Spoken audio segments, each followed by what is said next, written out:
প্রথম প্রিপারেশন হওয়া উচিত আগের সমস্ত জিন্দগিতে যা করছি নিজেকে আল্লাহর দিকে ফিরিয়ে নিয়ে আসে। এটা প্রথম কাজ। যে আল্লাহর দিকে ফিরে আসা নেই তার সাথে না জিহাদের সম্পর্ক আছে না কিতাবের কোনো সম্পর্ক আছে, সে তো আল্লাহর পথেই নাই। তো প্রিয় যুবক ভাইরা, আগে প্রথম কথা হচ্ছে আগে আপনি আল্লাহর দিকে ফিরে আসেন, এক নম্বর। দ্বিতীয় কথা হচ্ছে এরপরে আমাদের প্রয়োজন শারীরিক প্রস্তুতি। শারীরিক প্রস্তুতি যেমনটা বললাম যে কোনো অবস্থাতেই আলেম ওলামাদেরকে, দায়ীদেরকে, মুফতিদেরকে, মুহাদ্দিসদেরকে, মাদ্রাসার শিক্ষকদেরকে, খতিবদেরকে ভিতরে ঢুকতে দেওয়া যাবে না। কারণ আপনাদেরকে যদি ভিতরে নিয়ে যাওয়ার স্কোপ পায় তারা নতুন করে আবারও কেউ, তাহলে আর সুস্থ রাখবে না, ফিজিক্যালি আপনি ঠিক থাকতে পারবেন না। অতএব একটা সামাজিক প্রতিরোধ গড়ে তুলতে হবে সবসময়। মানে একটা এলাকার মধ্যে একজন আলেম আছেন, সেই আলেমকে এলাকা থেকে নিতে পারবে না, তাকে নেওয়ার আগে 100 জনের উপর গুলি চালাইতে হবে, এমন একটা মুভমেন্ট থাকতে হবে। প্রতিবাদ না করলে আপনি বান্দরবানে যান, বান্দরবানের পাহাড়ি এলাকায় গিয়ে কোন একটা পাহাড়ি লোককে উঠাই নিয়ে আসেন, দেখি কত বড় সাহস আছে।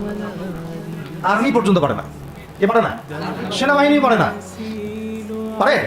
পাহাড়িরা ঐক্যবদ্ধ হয়ে যায়, ওদের মহিলারা ঝাড়ু নিয়ে সামনে চলে আসে।